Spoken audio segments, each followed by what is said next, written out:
நெல்லையில் முன்னாள் எஸ்ஐ ஜாகிர் உசேன் கொலை செய்யப்பட்ட வழக்கு தொடர்பாக மனித உரிமைகள் ஆணையம் தாமாக முன்வந்து வழக்கை விசாரணைக்கு எடுத்துக் கொண்டிருக்கிறது. முக்கிய செய்தியாக பார்த்துக் கொண்டிருக்கிறோம்.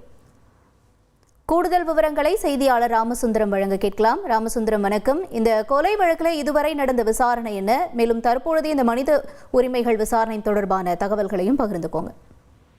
நெல்லை டவுன் பகுதியைச் சேர்ந்த ஜாகிர் உசேன் என்ற முன்னாள் உதவி ஆய்வாளர் கடந்த 18ஆம் தேதி நிலப்பிரச்சனை தொடர்பாக வெட்டி படுகொலை செய்யப்பட்டார். இந்த விவகாரம் தொடர்பாக டவுன் காவல்துறையினர் வழக்கு பதிவு செய்து இதுவரை 5 பேரை கைது செய்திருக்கிறார்கள்.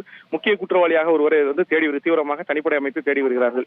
இந்த நிலையில இந்த விவகாரம் தொடர்பாக தேசிய மனித உரிமை ஆணையம் தானாக முன் வந்து தற்போது வழக்கு ஒன்றை பதிவு செய்திருக்கிறது.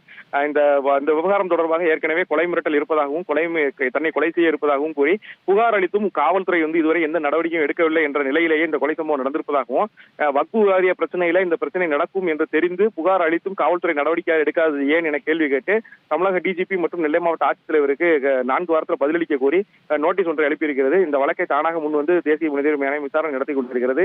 ஏற்கனவே அவர் பல்வேறு முறை காவல் நிலையத்தில் புகார் அளித்து அந்த புகாரை எடுக்காத நிலையில தான் இந்த கொலை வழக்கு நடந்திருப்பதாக உறவினரும் குற்றச்சாட்டிய நிலையில காவல் ஆய்வாளர் மற்றும் காவல் உதவி ஆணையாளர் ஆகியோர் சஸ்பெண்ட் செய்யப்பட்டார்கள். தற்போது இந்த விவகாரத்தை தேசிய மனித உரிமை ஆணையம் கையில் எடுத்து விசாரணையை தீவிரப்படுத்தியிருக்கிறது.